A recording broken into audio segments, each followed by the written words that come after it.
আমাদের সবারই কিন্তু আগ্রহ থাকে অনলাইন থেকে কম বেশি আর্নিং করার, হোক সেটা কন্টেন্ট মনিটাইজেশনের মাধ্যমে বা ইউটিউব মনিটাইজেশনের মাধ্যমে বা আপনি টিকটকের মাধ্যমে আর্নিং করেন, যেটাই হোক। অনেকের ইচ্ছে থাকে ফ্রিল্যান্সার হওয়ার, ফ্রিল্যান্সিং সেক্টর থেকে আর্নিং করার।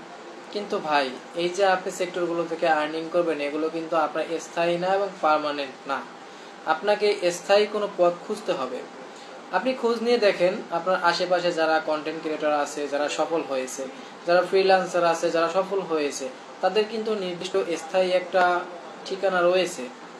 যেমন আমি কিছু উদাহরণস্বরূপ বলি, যারা বর্তমান বাংলাদেশের টপ কন্টেন্ট ক্রিয়েটর, তাদের খোঁজ নিয়ে দেখেন তাদের কারো ফ্যাশন কোনো শোরুম আছে, তাদের কোনো দোকান আছে, বা তাদের কোনো বিজনেস আছে, বা তাদের কোনো প্রপার্টি আছে, তাদের স্থায়ী একটা কিছু ব্যবস্থা হয়।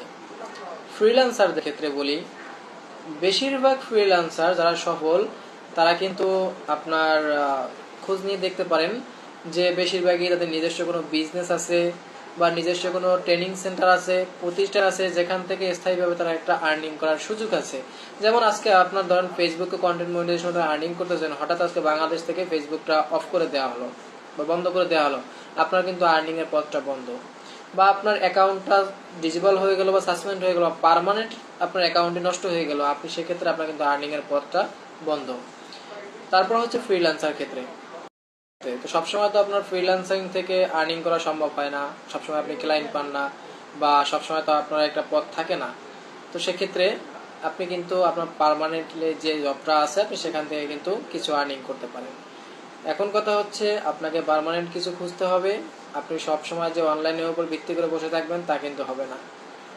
আজ যারা বিজনেস করতেছে বা যারা আজকে প্রতিষ্ঠিত হয়েছে, সবার অতীত খুঁজেন বা বর্তমান দেখেন, দেখবেন সবাই কিন্তু পার্মানেন্ট কিছু একটা নিয়েই ব্যস্ত থাকে। তারা কিন্তু ওই যে যেই বিষয়গুলো আপনার অস্থায়ী, সেই বিষয়গুলো নিয়ে কিন্তু পড়ে থাকে না। আজকে আপনি ফ্রিল্যান্সিং বা কন্টেন্ট মনিটাইজেশন বা টিকটক বা অন্য যে প্ল্যাটফর্মগুলোর মধ্যে বলেন, এগুলো থেকে আপনি লক্ষ টাকা আর্নিং করলেন, আর্নিং করার 10 টাকাগুলো কি করবেন? ব্যাংকে রাখবেন, বা আপনি আপনার আকাঙ্ক্ষা আশাগুলো পূরণ করবেন, আপনি ঘর বাড়ি করবেন, করেন, সমস্যা নেই। কিন্তু আপনার কিন্তু দিন শেষে একটা প্রতিষ্ঠান বা একটা ব্যবসা বাণিজ্য দরকার হবে, যেটা দিয়ে আপনি ভবিষ্যৎ চলতে পারেন। তো